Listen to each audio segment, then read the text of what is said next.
ขยายออกครับติดแบบติดที่เลขประกาศเทพยวนหรือว่าชอราชวงศ์นะครับ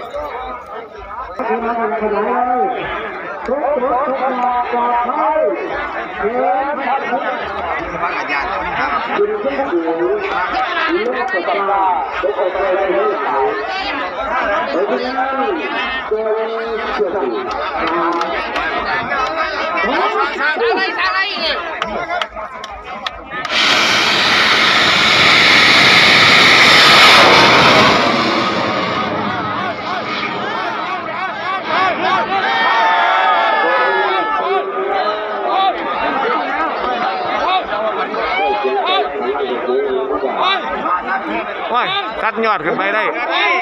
ยอดดันได้ไปได้อีกยอดดันตรงเฉยเหรอยอดดันตรงเฉยวะ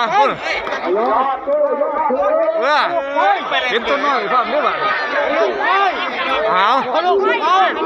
มันประกบมันขางได้ดิได้ล้นได้ล้นได้ล้นสูงเติบ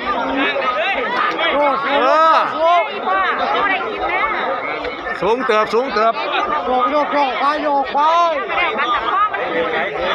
ก็ตรงที่นี่เลยเนาะ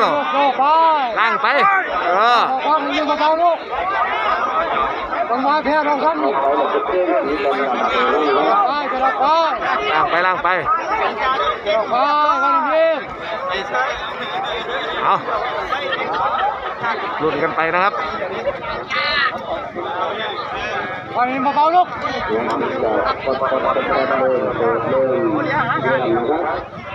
เบาลูกวันนี้เบาเซินพ่อไหวทบีจะได้มุนกับขัน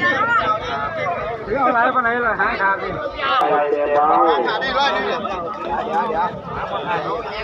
ตัวใหญ่แต่เบาเทพยวนหรือว่าชอราชวงศ์